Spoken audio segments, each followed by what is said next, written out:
Hey guys, Captain Thaddeus here. Hope you're staying sane during this coronavirus. Hopefully it'll be over soon and we'll all be back to our normal lives. Anyways, today I'm out in the Everglades and I want to talk about jig fishing. If you've never fished a jig or don't have confidence in jig fishing, you're missing out. It catches big fish and it catches a lot of fish. By far my favorite lure is the jig. And this one is one that I personally made. It's a cobra head, lead head. This is a 1/2 ounce jig, and it's got a gamakatsu hook on it. And I want to show you 3 things I like to do to this jig before I throw it out. And that is, the first thing I'll do is I'll take a tiny zip tie and I'll put it over the rubber skirt keeper. Even if you rip it through the weeds real hard or a fish hits it and you miss that fish, it won't pull the skirt down if you put a zip tie over that little rubber keeper.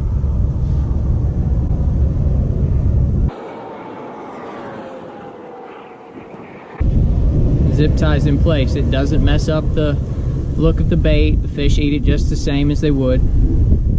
The second thing I like to do is I will trim the brush guard. Okay, now I'll move it around, try to break up any glue that's left at the base of it, because you don't want it stiff, you want it flexible, so the fish, when the fish hits it, it flexes and they can hook themselves.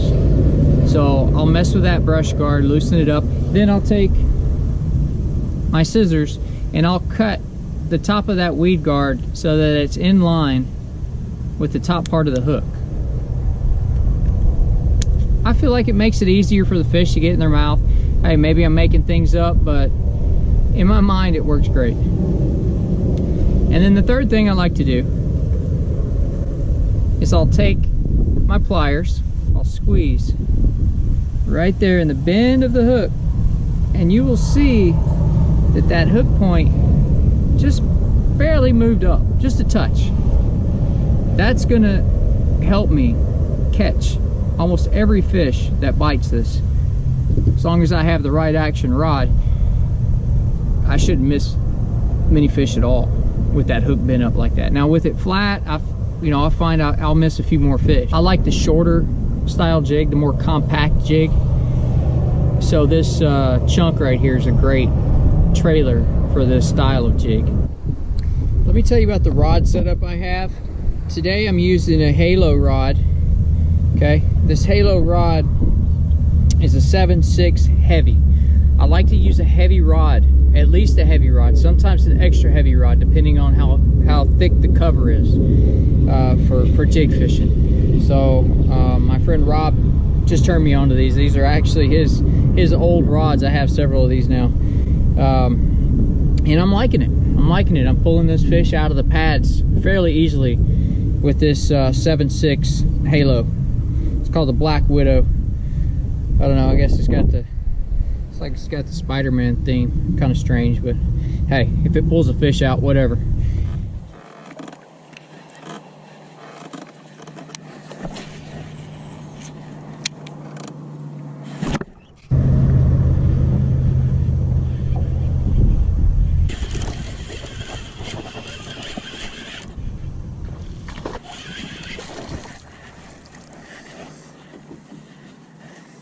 I want to tell you about the line size I use. I forgot to add that in when I was explaining the rod.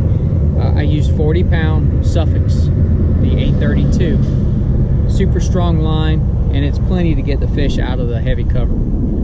I've tried 30, it's a little light for heavy cover. If I'm going light cover, I'll go 30, maybe even 20 if I'm wanting to finesse them. But typically I use 40-pound Suffix 832.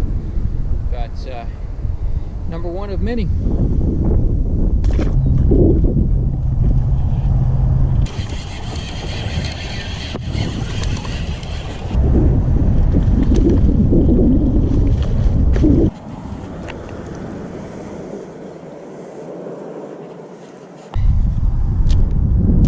Another nice one on the jig.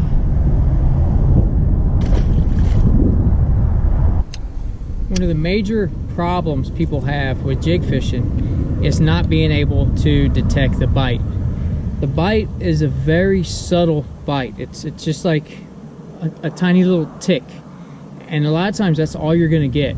Now sometimes they'll crush it and swim away with the jig away from you, so you feel the fish. But a lot of times it's just that little tick, and then they'll swim straight at you underneath the grass or in open water straight at the boat, and you'll never know they were there. I take a lot of guys out and teach them how to jig fish, and I notice that they're getting a lot of bites they don't even know they're getting. And if you're a new jig fisherman, you may throw a jig for a while and think it's not getting any bites, when actually you had 10 or 12 bites, you just didn't know. So keep that in mind when you're jig fishing. It's so subtle, and you have to control the line. If you don't control the line, you'll never know that fish was there. If you have complete slack line, you won't know the fish bit. You got to have just a slight bend in the line, so that when that fish hits, you can see that line jump, and you'll feel just a tiny tap, and that's how you know to set the hook. And you want to set the hook immediately. It's not like a worm bite where you can let it swim around with it for 2 or 3, 4 seconds before you set the hook. A jig is more like they bite it, you give it 1 second, maybe 2, and then set the hook.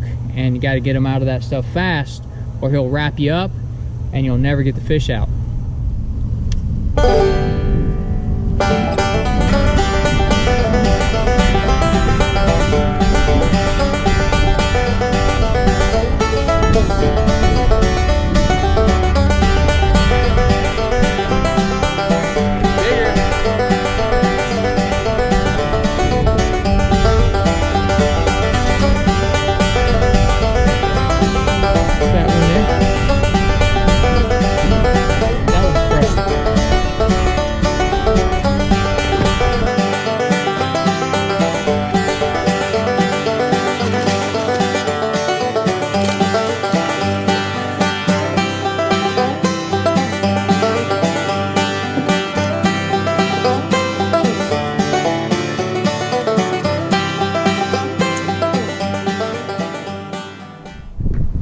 Being as accurate with your casts as you can is dire. You have to get it in the spot where the fish is. And I'm targeting little holes between the lily pads or against the shoreline. Most of the time I'm trying to hit that shoreline and drag it into a hole, and the fish will shoot out of the pads and come up and smash it. That last one that hit, that was a great bite. There was no doubt that that fish was after the jig.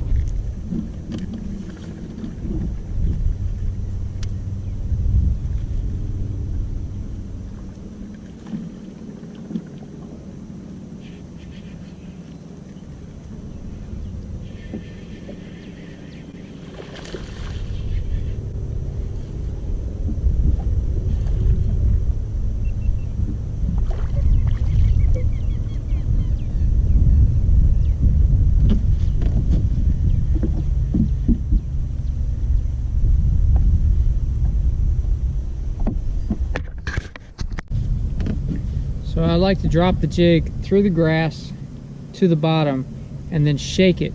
Maybe lift it up and back down. Sometimes the fish are closer to the top of the lily pads, sometimes they're down on the bottom. So I throw it in, drop it to the bottom, shake it, raise it back up, maybe drop it one more time, and then I pull it in and recast it.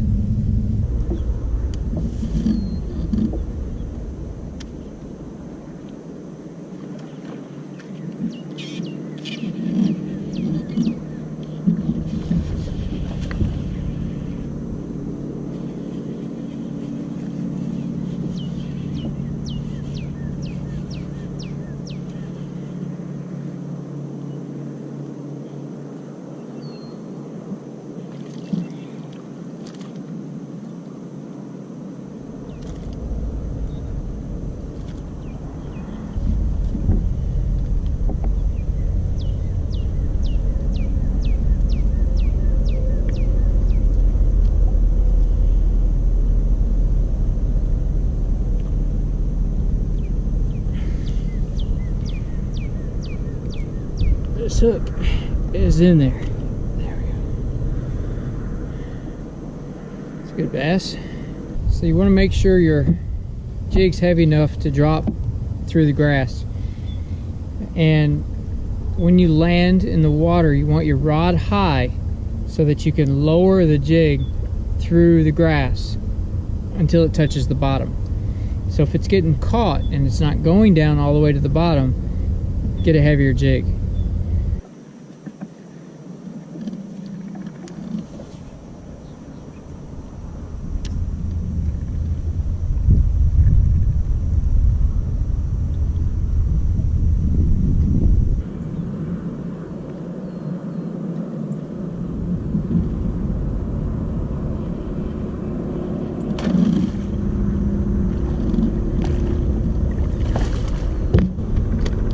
Kind.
Weather's getting really good.